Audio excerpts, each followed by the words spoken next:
Hey, welcome back to Rust Order Garage. And now that we've gone over the non-computer controlled or non-PCM controlled air conditioning controls, let's go over the air conditioning if you want the PCM to control it.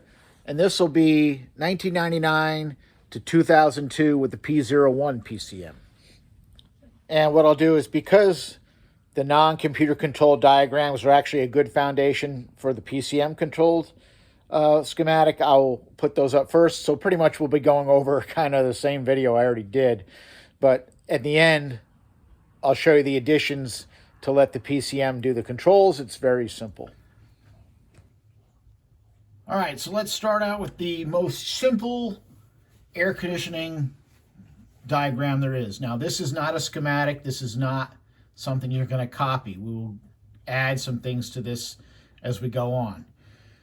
Let's start with just a basic carbureted engine, something non-computer controlled. I don't care what engine you have, what you're running. This is just going to be as simple as possible to control your air conditioning.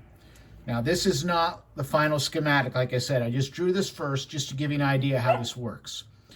When you buy your evaporator from eBay or whatever, it's going to have two wires coming out of it, a red wire and a green wire, okay?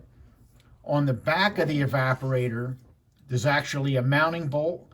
That is the ground for the system.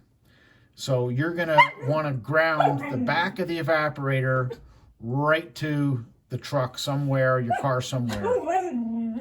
Okay, let me hang on and take care of the babies here. All right, so like I said, this is just the most basic of basic diagrams. Do not copy this. This is just to explain what's going on here. So like I said, when you buy the evaporator, it's going to have two wires coming out, green, red, and the case is going to actually be the ground, all right?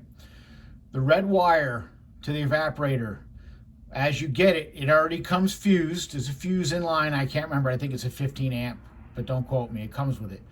But you're going to want to connect that red wire to key on 12 volt power, okay? So when the key's on, you'll have 12 volts to here. The green wire coming out of the evaporator is going to be the signal to turn on your compressor, all right? Your compressor has a 2-pin plug on it. One's going to ground, one's going to 12 volts. It shouldn't matter which wire is which. I even think they're the same color.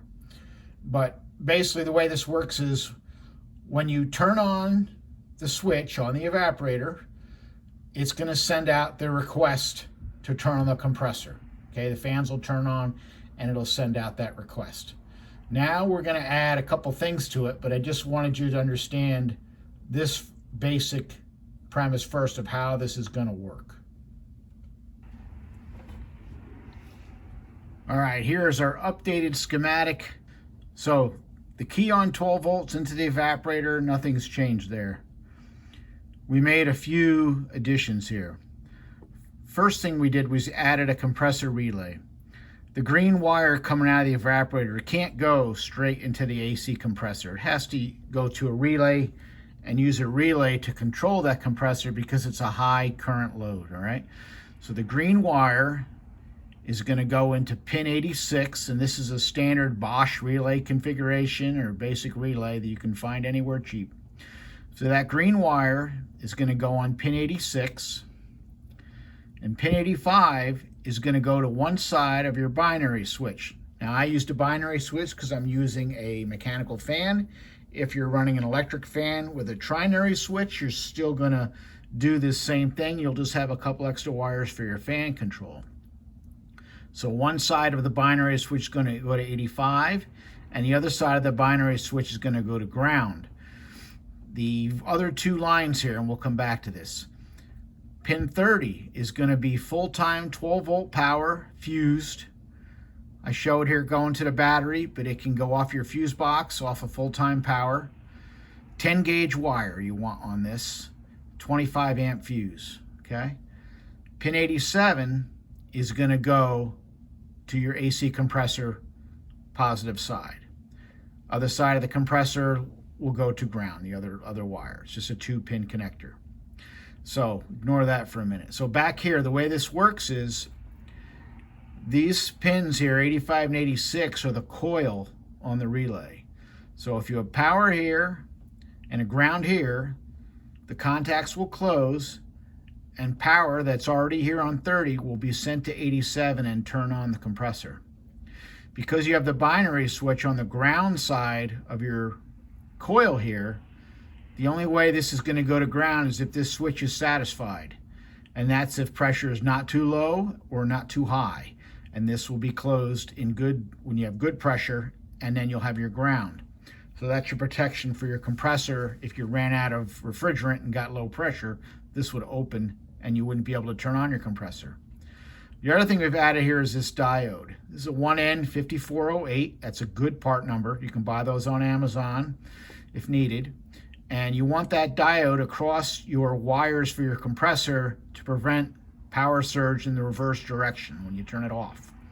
So the diode's going to go like this with the line on the diode to the positive side of the compressor and the other side to the ground wire on the compressor. And that's all there is to it. This will work. This is safe. Everything's fused. Key on, power into the evaporator is fused. Power into the full-time power into the relay is fused here. And you have this switch here as a safety to protect your compressor from low or high pressures. And you have your diode to protect your relay from reverse power surge. So here's our non-PCM controlled diagram with the PCM added in. And it's pretty simple. This is going to be for 1999 to 2002, the red and blue connector type PCMs. So what we're going to use is 3 wires on the red connector, red 17, red 43, and red 55. Red 17 is going to be our AC request line. So we're going to attach the green wire from the evaporator to red 17. The compressor output of the PCM is going to be red 43, and that's going to supply a ground. So we're going to attach that to pin 85 on our compressor relay. So when you turn on AC, it sends a request to the PCM, and then the PCM will send a ground to pick that relay. The additional wire, red 55, is attached to your safety switch. In my case, I'm using the binary, like I said, because I'm only running a mechanical fan. If you're running electric fans, you're going to want a trinary switch, which will be the same thing. The safety side will come in on red 55. You'll just have extra wires for your fan control. So the reason we have the binary switch attached to red 55 is that's a safety. If the PCM does not get a ground on red 55, it will not send the ground out to pick the compressor relay. So it's basically the safety is wired right into the system. That is the only difference. And all this is doing is, by using a PCM control, is it lets the PCM know that air conditioning is on, and it's going to bump the idle up a little bit so there's no risk of stalling. And like I said, is it really necessary? I don't know, but this is how I wired it, and it is working fine on the 56 Chevy pickup. The only other thing I did here, as you can see, for pin 86 on the compressor relay, because we're not using the green wire to supply power here, you're going to have to attach that to key on 12 volts. Other than that, it's pretty much the same circuit. We've just added in the PCM to do the controls. And that's it. So if you have a 99 to 02 red and blue PCM and you want it to control the air conditioning, that schematic will work. It works fine. It's very simple. There's not much to it. Very easy. So it works for me. It should work for you. So thank you very much for watching. Thank you for subscribing. We will see you on the next videos. We'll be back working on the truck.